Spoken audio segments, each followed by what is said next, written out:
It's the Dirty Sheets. We're back once again to give you all the news, notes, and nuggets you could expect for your wrestling week that has happened in WWE. I'm Cab Manning. I am from the Lingus Mafia podcast. All of my nonsense can be found anywhere you search Lingus Mafia, TikTok, Twitter, anywhere you look for podcasts, all that fun stuff. I'm along with your number one source for all of your wrestling news and your opinionist, as I think I'm going to call you, Billy, because people like to hear your opinion about this nonsense. So that's what you do best. You give your opinion on things, and we're going to get into it today. How you doing? Did you just come up with news, notes, and nuggets, or did you realize beforehand that was all ends? I've heard. You know what? There's a sports show, and I'm like, where did I hear that before? It's a regular sports show with news, notes, and nuggets. It's on Sirius XM. Adam Shine's Shine on Sports. That's where that comes from. But that's like I didn't even notice it because I hear it, so it gets stuck in my head. But yeah, news, notes, and nuggets. But this pertains to wrestling. We're gonna get into. This is the thing. Go ahead. There's a certain N word that one race of people can use, and when others use it, it's offensive. Oh, the Norwegians? But it would be good. No, not the Norwegians. The Nordic people? But I'm not sure. If this podcast was hosted by an African American or any kind of dark-skinned individual, he could add a third one to that and then get away with it, and it would be cooler. Or if it was hosted by Derek Montilla, it would be the Gnomes, but that's okay. So, not the same. Okay. Close enough. That's okay. I know. It's close. It gets the point across.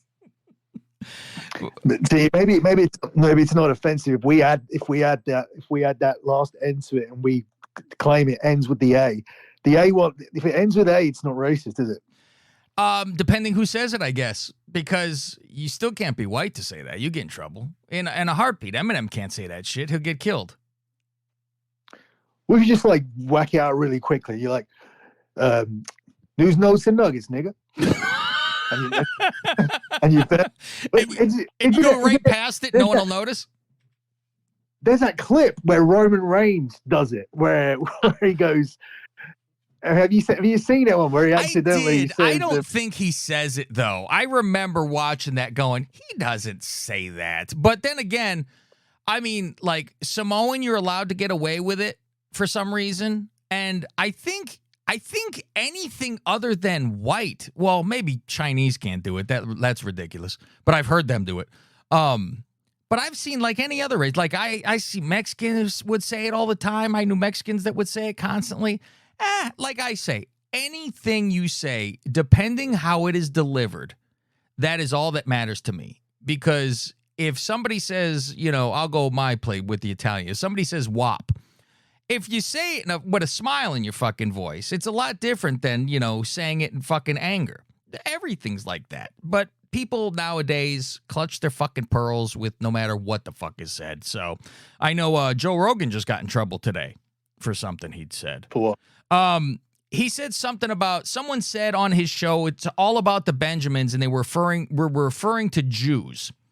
That for them, like, the Jews are into money. And he goes, what's fucking wrong with that? He's like, that's like saying, all Italians don't like pizza. Of course Jews like money. And that was it. And so people had a heart attack about it. But I said, well, I mean, that's every fucking race that wants money. So, but everybody has a fucking stereotype. But guess what? It wasn't said in a fucking malicious way. So gives a shit. It's amazing to me that people get so fucking, it's like they need a crusade and they need to fucking do something and have to fucking, they're like a bigger version of a Karen. Like, to the internet, a Karen, complaining. And they need to complain and see people's fucking managers like they're Chelsea Green or something. Which, by the way, I hate that fucking gimmick. I hate it. Let's talk about some things, shall we, Billy? You can't be hating seeing her every week. No, that's fine. That part's fine. I'm like, why are they giving her this gimmick? They don't need. Just go be normal. Just go be a fucking wrestler then. You don't need to have a fucking specific thing. Like Like it's their thing, a character. It's like, fuck, you don't even need it. You know that this would have been a better gimmick if it was put on someone like a Candice LeRae or somebody like that. When you look like that, yeah, it isn't really the right boy. Like all of a sudden she's had that gimmick of this Karen, then she goes down to the ring, takes that whatever that little skirt thing is, and then there's that ass there. You know, it's like you need to be. It makes no sense. It doesn't match. No. Anyone dressed like that wouldn't be complaining to the manager about things. You know, it's ridiculous. They need the AJ Styles haircut. They need all that kind of stuff to go in. But so building up with Sammy, Roman, and Cody, right? The big deal this week, and I said, let's see if Billy's a contrarian, because I kind of think you would be. And if you are, I don't agree with it. But after I watched this promo between Paul and Cody, right? And I like that they had to.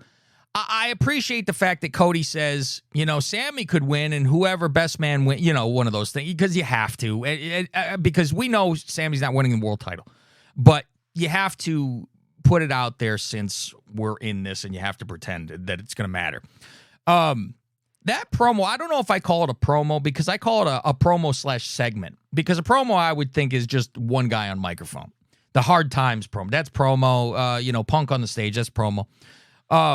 This is a segment more so. And I said, this is, to me, and I couldn't think of others offhand. I don't have the wrestling brain that you do when it comes to remembering all this anymore. That's long gone for me. I was like, this has got to be a top 5 of a segment. And I don't think it's due to being hungry and getting a cracker. This was fucking scary good. I couldn't tell you if anything they said is fucking true or not. I follow the rules and just go, okay, they told me it's true, so I'll believe it. It's wrestling. It was really, Paul could have shed a tear. It would have been better, but Paul's really good at, what he has to do out there. And it led so fucking perfectly. And Cody is still fucked up about his father dying. And so he still has that, like, he's going to crack when it's talking about it. So that always helps. And going through the whole thing about how they were broke and Paul helped them out, so he respects Paul. And they go through that whole thing. And you see it coming, obviously, that ending. Because this isn't going to be a good guy thing. You see the ending coming, and then he fucking, wishes Roman was his son instead of you or whatever. And then fucking, done. But the end I thought was even better because Cody still went up to him, kind of scared him with the handshake, but he said something that I thought made it great, where he said, this was about a title and everyone tries to make it personal. Well, now I'm going to make it personal for your boy and take the fucking belts from him. And I was like, it's true. This is for a title, but people want to make it personal, so now I'm going to fucking kill you. I think it was fucking, the whole thing was brilliant, I thought. And I really don't think it was because we're starving. Okay. What's your thoughts on this promo, this whole thing? What did you think of it? Did you think this was good? Did you think, it was okay because we're starving? Do you think it was, who gives a shit? What'd you think? Yeah, I don't give a fuck about fat Dusty Rhodes. He's dead. Like, I don't want to hear I don't want to hear Matt. Well, this is like Paul Bear being built around Paul Bear's death. Okay. That was done and dusted. Like, Paul Bear died around about that time. CM Punk and Paul Heyman decided to integrate it into the storyline. I don't think that was the original plan, but if you got something better than what you're going to do and you can make shit more personal, I always say that real life always sells. So this is up my street, but it's already with the daddy stuff for the past 6 months when he came in. I'm going to win the belt for daddy, and I want to give it to my daddy. And my daddy said, and it's the whole when he comes out, or what do you want to talk about? I mean, is that his fucking catchphase now, or what? Is he just going to say that? I think that is his catch. I think that's his thing every time. Because it's always a big topic or something like that.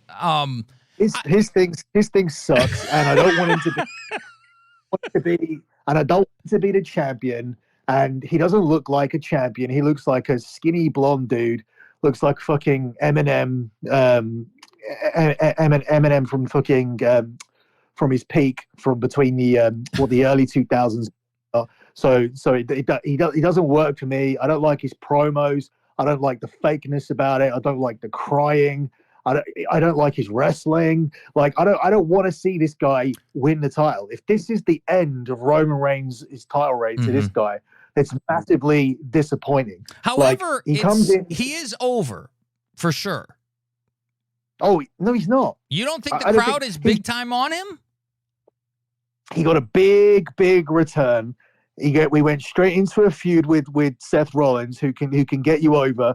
They had a couple of good matches. Then, by the time the air was coming out of the balloon, he ended up going into the match with his with the chest injury. He had a ton of respect off that. We didn't see him again.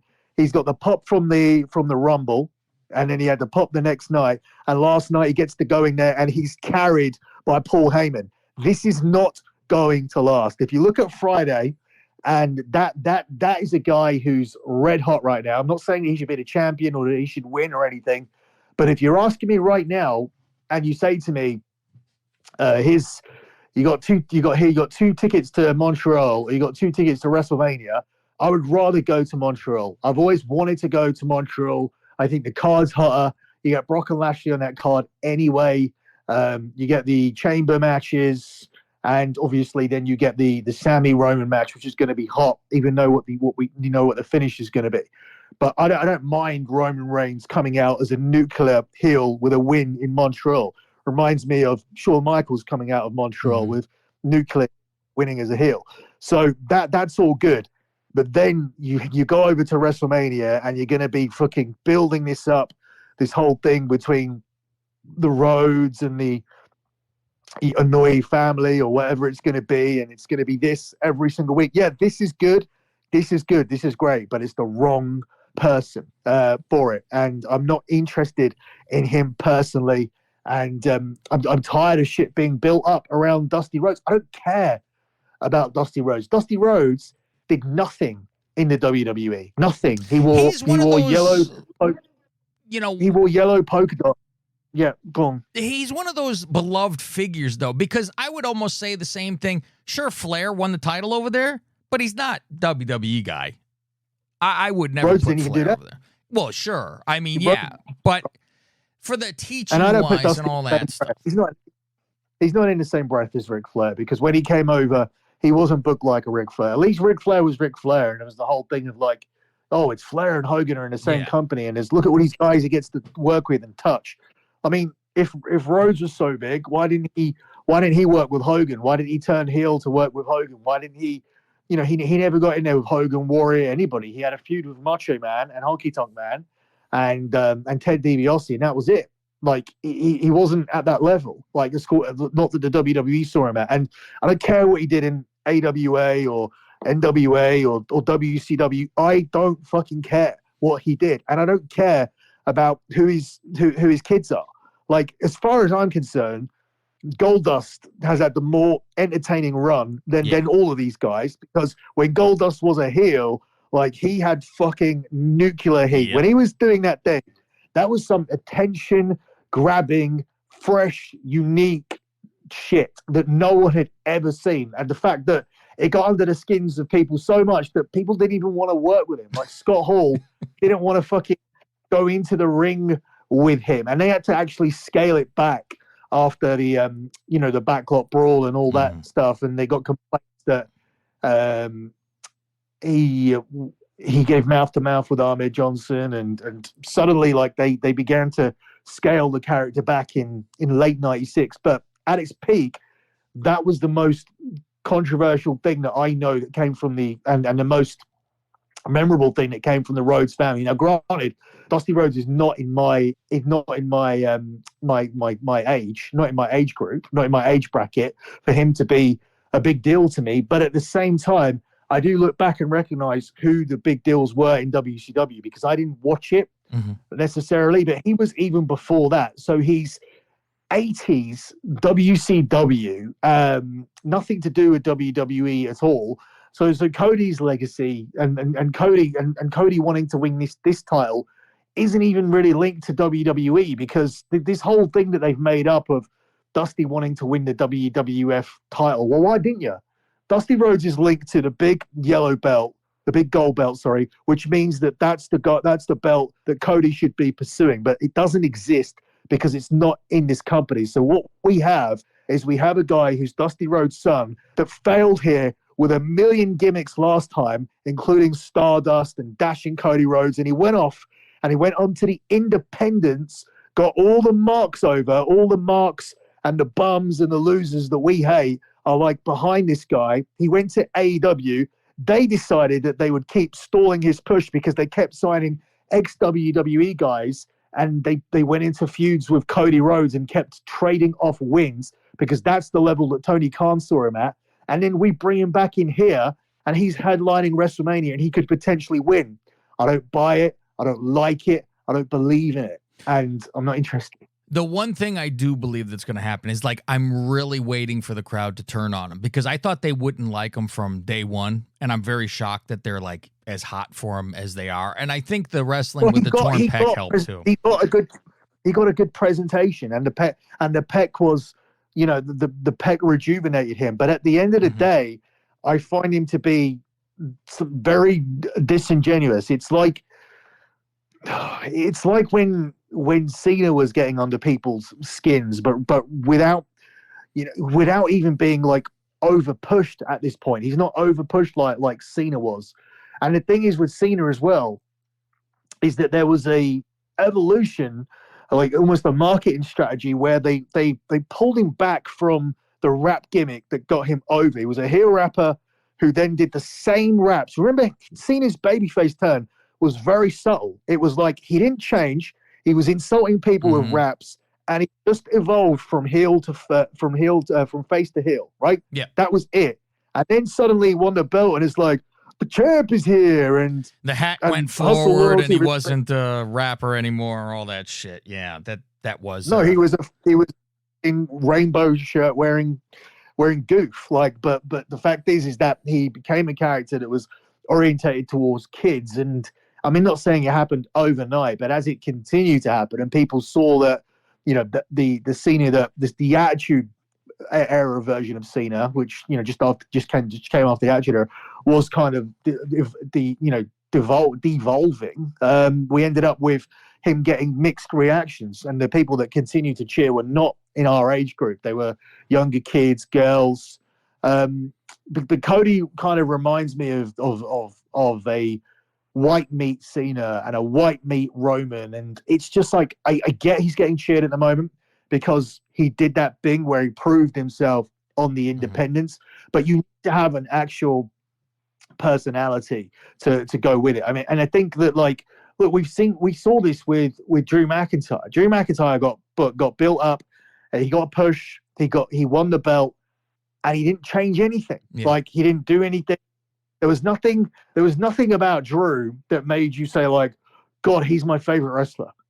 Like that, and that was his problem. He never did anything when he was maybe he wasn't allowed to, but he never did anything where he made himself the guy. Roman has gone and made himself the guy with this mob boss character that he's doing, and he's acting, and just even the way he wrestles when he slows it down and the talking in the ring. There's been so many changes in so many ways where he's embraced this character. I know it's hard to, like, embrace a baby face, but at the same time, like, this ain't it. Like, this crying, my story, my dad, my story, my dream, my goal. Like, I don't care. Like, you're not interesting. You're not interesting. You don't do anything. What does he do? What does he do that excites you? Like, what's going to make you buy a Cody t-shirt? Like, I would never wear anything with Cody Rhodes on it. Not interested in him at all. No, I'm not jumping up and down. Like, I didn't really care about him coming back and stuff like that. I would look forward to him changing the belt. That would be a big one. But let's go on to something else here. I wanted to ask you a couple questions about Mania coming up. In contrast, would you wear a Sammy t-shirt right now? Would you mind wearing that? I would more so wear a Sammy t-shirt than I would a Cody. I mean, I'm not going to buy either, but if I have to choose, yes. And it's not a twist your arm or anything, but yeah, I would more do a Sammy. However, I think it's ridiculous if Sammy had the world title. It's. I mean, I feel I could beat him. You know, he's a skinny guy. It's always been hard for me. It's the same. It was like the same with Kofi, kind of. A little more of a step up with Brian because he could really fucking tie in a knot if he wanted to, and you felt like he really could. But it's that little guy stuff, you know. Sammy's got the same body and the same size as Cody. There's no difference. No, I'm not. There's no way. Cody's a bit more built. Cody's more put together than. I mean, I'm not saying he's fucking, Arnold, but he's way more put together than fucking Sammy. You see, Sammy with a fucking t-shirt on, you wouldn't know he had a fucking muscle in his body. Anyway. No, Cody's more toned, but he's not more built. Let's go on to some WrestleMania updates. So, I'm expecting Brock and Lashley to have been at Mania. Do you think this can continue on past this Elimination Chamber, or do you think it doesn't even happen at Elimination Chamber and we're kind of believe that it's going there, but it doesn't, and this is how we get the Lashley and Brock, or are we doing part 4? I have no idea. Like, I had a list of matches, and it was on it. So I would say that it's still going to happen at WrestleMania. I would say probably you're going for 4 matches for some reason. Mm-hmm. And the reason I say that is because Lashley mentioned specifically about times they've been in the ring together and presented himself as being 2-1 up from the Royal Rumble elimination. Now, I don't know why you're counting that unless, because I think it would be a way to avoid this match being the rubber match instead. Whereas, if Brock wins this match, it kind of ties them up. Now, at the same time, like, we saw little teasers on the show of them building up the Hurt Business. So I could see them being involved. And perhaps, they get involved here maybe after the match. I mean, if they get involved during the match, then Lashley wins. So it kind of shits on my point, because then Lashley's like 3-1 up and he's dominant. Well, not that a Royal Rumble elimination counts as a match, but it does put Lashley up in the feud. But I guess if the Hurt Business interfere, then you go to Mania and you can do Hell in a Cell or something of that nature to need a gimmick match there. So I think if the Hurt Business get involved, it's a good way to get these two into some sort of cage or stipulation at WrestleMania, which the show needs. That's my theory, is that they do extend this past or to WrestleMania. But for the other, a lot of people are saying, oh, that means that Lashley could have another opponent or whatever, Brock could have another opponent or whatever. Well, who would that be? Because if people are thinking, which is what I saw online straight away, is, oh, they're doing this at Chamber, so Austin is doing the match. Think about that for a second. Stone Cold Steve Austin comes back, and he's been retired since 2003, right? Other than coming back for that match with Owens, where he barely took a bump. Yeah. It was like a brawl around the ring or whatever.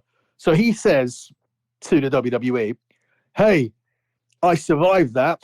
I made that comeback after 19 years. So let's have another match this year. Oh, who do you want to go in there with? Like, we got this guy's relatively safe, and this guy will look after you. And Austin's like, no.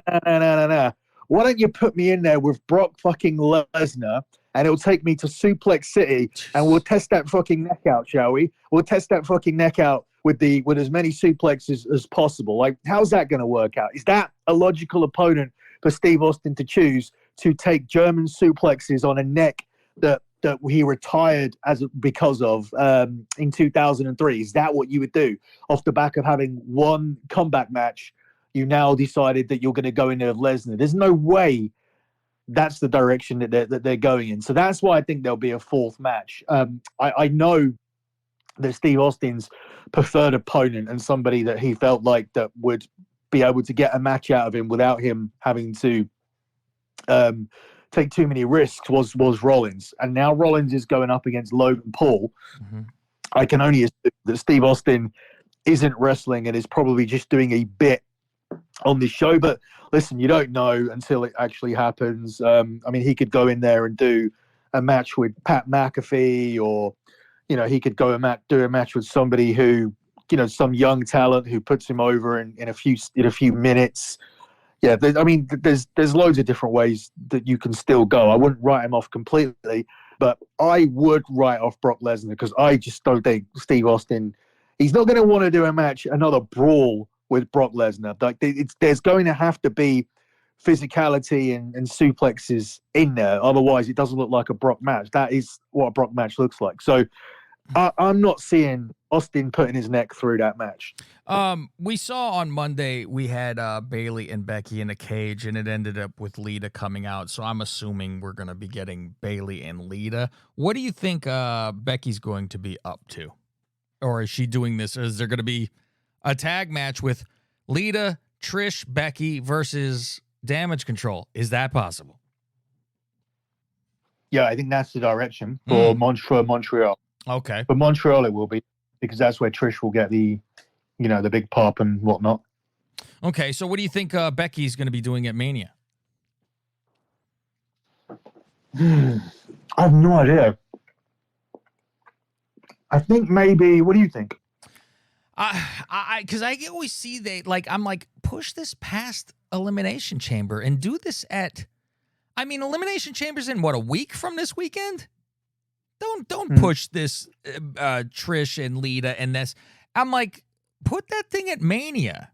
You don't need to force feed this. Well, then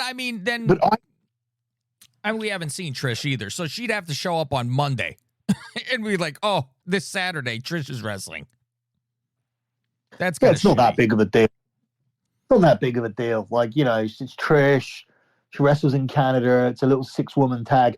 I think the real twist could come if Lita and Becky, maybe, I don't know this for a fact, but if they can beat Damage Control en route to WrestleMania, and then Trish, sorry, not Trish, Lita and Becky as a team could face Ronda and Shayna, because I know Ronda wants to be in a tag team. So maybe that's a way you end up with Becky and Ronda being physically involved with each other and cutting promos on each other on the road to WrestleMania by them beating Damage Control before the show, before WrestleMania. And then you get Ronda and Shayna to take the belts off of Lita and Becky, so then Lita could go away again.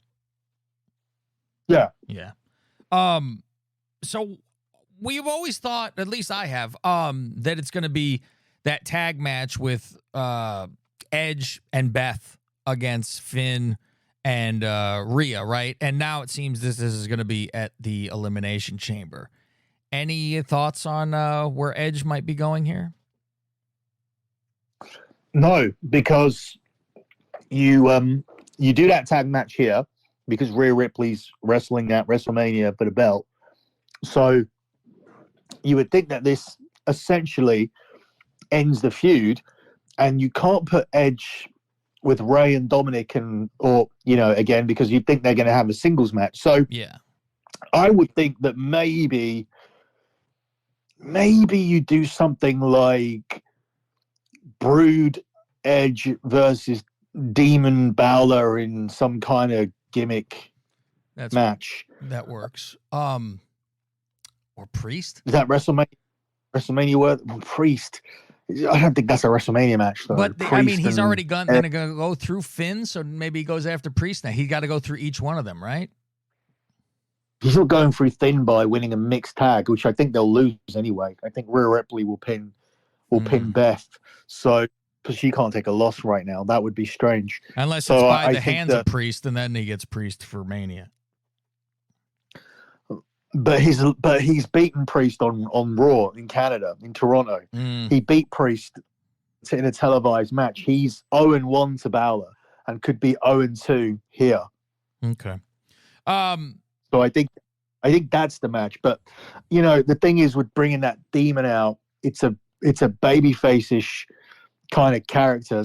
So it'll be interesting to see, if he does it as a heel. I mean, if you're up against Edge, you are a heel. So yeah. But I think that the thing that interests me with Balor and Edge, there's nowhere else for Edge to go. I mean, I don't think Edge is going to be Stone Cold's opponent. Although that would be safer Brock. Two guys, don't hit me. It's like the Michaels Martel match. Don't hit me in the face. Don't hit me in the neck. Don't hit me in the neck. Little NXT. We had the Toxic Avengers split up. And my God, how on time perfectly is that and the Rockers? And did you know that on my TikTok, go check out Lingus Mafia TikTok, we paired up the audio with the Rockers splitting up over top of the Toxic Attraction breakup. And it is barely, when I tell you barely, it is seconds edited. It is that exact. Okay. But do you think Gigi Dolan's going to be the Jannetty and JC Jane's going to be Shawn Michaels? No. Because I don't. Completely backwards, yeah. Completely backwards. And how stiff was the kick to the fucking face after? It's like, Jesus, calm down. What the fuck was that? She completely kicked her in the face. Full like back with Darby Allin. So I'm like, I have not watched NXT. Usually I just watch their special event thing. So I don't even know what's going on about, like, since the Mandy thing happened, I don't know how they addressed Toxic Attraction at all. Like, how did they address that she's not there? They didn't. They just carried on without her. They didn't mention her once. Yeah. So why are these two mad at each other then?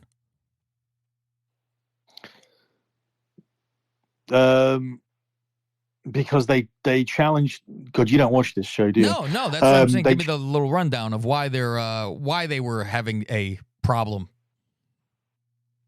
So they both won a battle royal. They exited. They were supposed to try and win it together. Then they tried to eliminate each other, like, because this. And they both ended up winning. So then they decided that in the triple threat match that came as a result, they were going to work together to be the co-NXT Women's Champion. And obviously, when the triple threat match came along, that didn't work out either. So that's what happened. But they didn't win. They both tried to stab each other in the back during the match, and ended up with this segment, which everybody seemed to have watched. Yeah, I mean, it was a big deal just because it was, the exact thing is, Sean and Marty, and she tried to escape through the door. What a coward! One of those things. Well, it's because of the thing is because Shawn Michaels is writing it, which is strange because he knew that was what people were going to say, but he still booked exactly the same. I wouldn't doubt it. I mean, just as a funny thing to do. I mean, nobody really. I mean, if Alexa and Bianca can do a fight from The Ring or The Grudge or whatever that scary movie thing that they did, step by step, then why not this? It's crazy. It's crazy because I think WWE are, sort of working out the popularity of Gigi, but the Gigi popularity is just thirsty dudes who like her ass, and it's weird because it's not something they would usually book for. I mean, they fired the main person because of it. Not exactly the same thing, though, is it? I mean, it's practically. I mean, she's showing her ass online, and it is from WWE. Mandy was getting paid on her own showing her ass. I was listening to her interview with Renee today, and it is insane how despicable WWE really is, where they told her the day before, take down the link. She does, and they fire her the next day. They don't even tell her anything about it. I'm like, they are fucking just scumbags. Well, it was a stupid thing to have. But it was up for months. It wasn't even like a secret. And then it's like, hey, take it down. Okay, I have. You're fired. What? What? I mean, I get the firing because it's their policy thing, but tell me take it down and the next day you fire me? I think, the step up with the content in terms of what was on there as well was not helpful either. Yeah, but not within the day. I mean, they at that time, it's not like she went and then put her tits on that next day. So, I mean, they knew what the fuck was there. But when they told her to take it down, because it was WWE told her lawyer, and her lawyer said, hey, they said to take it down, and she did.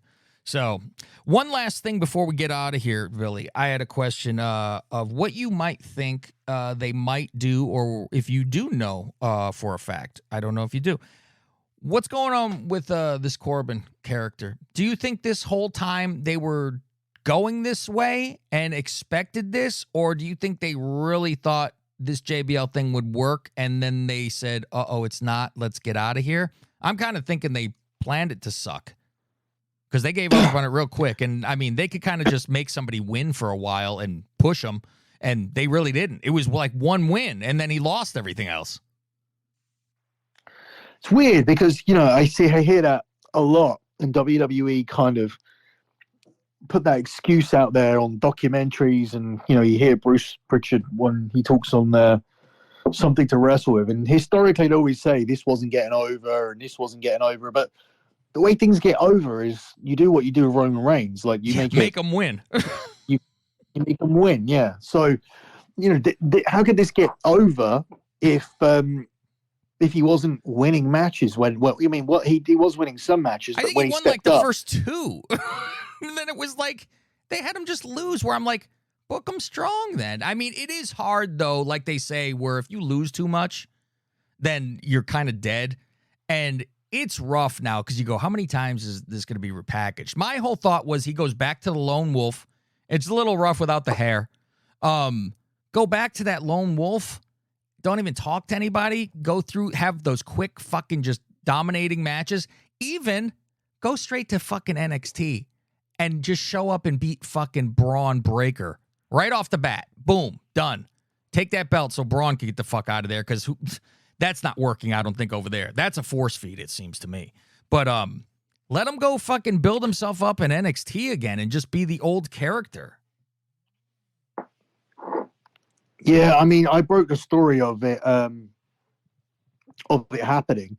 I broke the story of them parting ways, which I got this week on my site. And when I asked about it, what's your site? What I got. Sorry. What's your site? What's the address? thedirtysheets.com. There you go. Go ahead. The page. Yeah.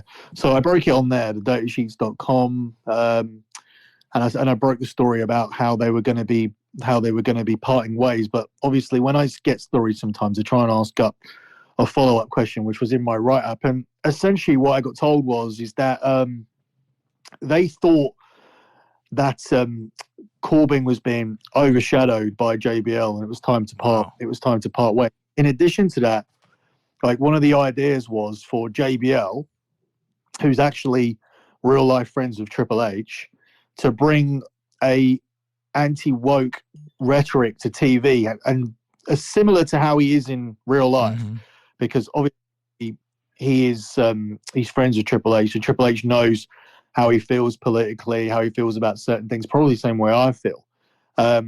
And that would get them over as heels, with Corbin being more of the in-ring muscle. But the act, they're saying, didn't get over as the company wanted. Now, as I said, I don't agree with that line, because things don't get over when you don't win. But people thought that JBL was overshadowing the act, and some of the things that JBL was saying were not resonating with the audience in order to gain heel heat, but we're actually getting positive reactions from people, because, as I said, the world needs to understand that we are getting sick of cancel culture and vaccines and transgenders and Ukrainian flags, and that's not the minority anymore, as much as people think that it is. A lot of people are getting sick of a lot of things that are shoved down our throats. So whilst he tried to be the anti-woke guy, actually a lot of people were sitting there going, yeah, I do hate this, and yeah, I do hate that. And yeah, so it didn't really work. I mean, if anything, JBL was the babyface for a lot of people on TV, coming out and saying what he was saying about, people complaining and their chubby woke hands and all this kind of shit. but yeah, I mean, it was supposed to be a big heel act, but it didn't get over as that. But at the same time, things don't get over when people lose. And yeah, I found out about this over the weekend, and I don't even really put too much weight into what I was told, because, as I said, the company could have made that whatever they wanted to make it, but they didn't. I would assume the lone wolf now is the only way to go, but it's essentially the same situation. You come up against, okay, say he comes in and he beats, I'm trying to think of somebody, a babyface, and everybody's beaten now. So oh no, that's SmackDown. But let's say he comes in and does Ricochet. Well, yeah, let's say he comes in and, but yeah. Yeah, let's say he comes in and beats Ali, Ricochet, Madcap Moss, even like Rick Boogs, whoever, Johnny Gargano. So when you go up, where's the point where you decide, okay, is he going to beat Drew McIntyre? Yeah. Is he going to beat Sheamus? Is he going to beat who's at that next level, in my opinion? Like the Braun Walters. Braun Strowman, Drew McIntyre, Sheamus. I would put them at level B. Let's call it like level, like the second tier of the company. Your top tier. Sure. I think Walter's almost top tier. I think he's at the top of the section B at the moment. But yeah, I mean, all these people: Walter, Drew, Braun, Lashley, Sheamus. Does Corbin get to beat them? Because if he doesn't get to beat them, then it's the same thing all over again. It's the same area where you stop, and it's the level that a lot of people can't get past when you're looking at Priest and Balor from the Judgment Day. Even when I know he's much more experienced, but when Triple H came in, notice that AJ Styles wasn't booked at that level. Like AJ Styles was to everybody and putting everybody over who was in that next box. Yeah, he picked up a win against Balor at Survivor Series, and he picked up wins, against people lower down on the card. But he didn't pick up wins most of the time. Most of the time he was losing. So it's really difficult, because now that you've got Triple H, who's like the wannabe Paul Heyman, and trying to book for all of these people that he wants to win the approval of, you can't let everybody win. Like at the moment, there's a lot of people now saying, "Oh, well, Johnny Gargano's been booked terribly, and this person's been booked terribly, and that person's been booked terribly." Like you see people even saying stuff like, "Oh, Chad Gable's wasted, and he deserves to be doing something better." And like they're pulling for everybody, but it's like, well, who loses on the show then? Do we just hire in a whole bunch of do we go back to squash matches so people can start to get the wins that people want to see them getting? Yeah, it's really hard to do. You need to make your choices. So where could we find all the information we need leading up to this WrestleMania, and where can you be heard other than here? I can be sort of heard on Keeping It 100 podcast. There is a guy on there called Disco Inferno who doesn't let everyone finish any sentences, but pretty much you can hear me on that show. There's another Twitter account now for wrestling, the at K100 Informer. It's not another one; it came back. My betting content, my Twitter account for it is at lockbetting.com. The betting content is available at lockbetting.com. That's no longer a Patreon page. Patreon randomly decided that we're not going to allow gambling content, although they do allow another 50 accounts on there that do the same thing. But I think they might be working their way down from top to bottom. I think the account they decided to delete was the one that made them as a company about $2,000 a month, because that would be the cut that they take. And the dumb thing they did was, oh, hold on a minute. What's this account that's making all this money? Oh, yeah, well, it's a gambling account. Oh, we'll shut that down. Sure, shall we go and close down the gambling accounts that are making us no money? No, we'll just leave those. They're They're not doing any harm anyway. They're doing jack shit. Once they grow into a legitimate business with fucking hundreds of patrons and are making decent money, we'll shut them down. Like, what kind of company is that? Like, I sat there for fucking 4.5 years, and it's not like it was called something like Billy Sports, and then you'd go under the radar, right? Yeah. Billy Sports. It was called Lock fucking Betting, not with the fucking, but it was called Lock Betting. Right under your face, you knew what it was. It was in the name.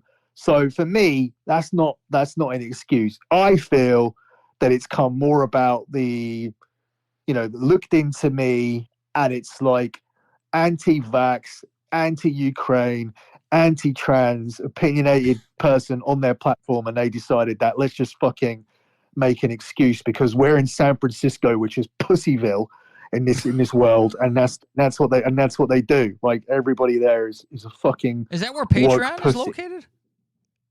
Yeah. Really? And you're anti-gnome. Remember that. Every woke pussy, like neutral gender, transgender, fanny fucking companies located there. Like, yeah, it's all Silicon Valley. Yeah. That's what it all is. That's where everything is. Just burn it down. And San Francisco is the grossest city you'll ever fucking been to in your life. I promise. Man, I will be there. I will be there in under a month. Wait till you see. All right. Well, let's close this out. So let me just go ahead. Sorry, let me just. It's an important week for this. So we're not on Patreon, but there is a website being built now. I'm going to do a couple of things now so I don't ever end up in this situation again. So the first thing is that there's going to be a website built. So you can go and sign up on the website so you can get all of the picks over at lockbetting.com. You can go and buy a betting package from there. Or I've also signed up to a service called Gumroad. Let me just get you my handle for that 1 second. Fucking hell, what is it? I think it's just lockbetting.gumroad.com. Let me just try that. Gumroad, huh? Yeah, it's a website. So on there, what is it called? Lockbetting.gumroad. It is that. Lockbetting.gumroad.com. So on there, you'll find this on my Twitter account anyway. On there, you can buy daily packages. So you can buy stuff for the day. Like, you can buy a Super Bowl package at the weekend. You can buy just daily soccer, daily soccer cards, 1 unit picks here and there. Or they also allow me to sell my picks for an entire year. So rather than doing what you do on Patreon, which is pay month by month, or by going on to the lockbetting.com website, if you go to Gumroad, you can actually pay for an entire year at a discount. So they let you set a 1 month price, they let you set a 3 month price, a 6 month price, and a 1 year price. So you could be on lockbetting.com for an entire year by using Gumroad and get a fucking $350 discount for the whole year. So you could get the whole year for $900, which works out to, fuck all compared to like what it would be usually per month, considering the amount of profit that we make there. So this is the lowest price you've ever been able to get it for. So I can price it at that at Gumroad because they don't take the stupid cut that Patreon took either. So I'm actually making the same money by selling it at that price. So yeah, you can go there, get it for a year. And also all the picks now, they will be posted on the sites as per usual. But for quickness reasons, because some posts on Patreon needed to have approval because they kept giving me this warning message of, it looks like you're running a raffle. It looks like you're running a raffle. That's how dumb this is. That's how dumb this is, right? Yeah, that's what mine used to do too. Yeah. Right? And they used to wait. I used to wait for them to approve it. So they looked through what I was doing, which was betting picks, and they were like, yep, that's fine. We approve it. So let the post go up. But never cancel my account at any point. That's how dumb this shit is. But anyway, that used to delay my stuff, and my members would be annoyed that picks were coming out like 20, 15 before. So yeah, now they're going to go straight out on WhatsApp, on Gumroad, and the website straight away. 3 different places. As I said, if you want the monthly package, just go to lockbetting.com. If you want to sign up for the entire year, or you just want to buy a card here and there, lockbetting.gumroad.com. But all the information is on my Twitter. So hit me up at lockbetting.com for sports gambling only, and hit me up at K100 Informer for wrestling only. I don't want to mix these audiences, because one audience are serious people and one audience are retards. No offense. So I want to and I'm not talking to our audience. I'm talking about, that's where the retards tend to come from. The trouble causing, moronic, soft retards, they come from there. So I want to just keep that separate. I don't want these people interfering with my other work. So yeah, I'll only talk about wrestling in one place. All right. All my nonsense at Lingus Mafia. Make sure to go to TikTok and check out the Rockers and the Rockers mashup with the NXT breakup. I got to talk to you about the TikTok, because I enjoy it and I want to know who's behind that, because I know it's not you. You guys. Fausty. No, is he? Yep, he is doing it all now. Fausty makes those TikToks. Yep. How long does it take him to do that? Not long, he says. Not long, he says. We'll talk about this off the air. So everything at Lingus Mafia, patreon.com/Lingus Mafia for all my stuff, or the free stuff. Just type in Lingus Mafia podcast. And I got wrestling shows on there on wherever you get podcasts. He's Billy. I'm Cav. See you next week.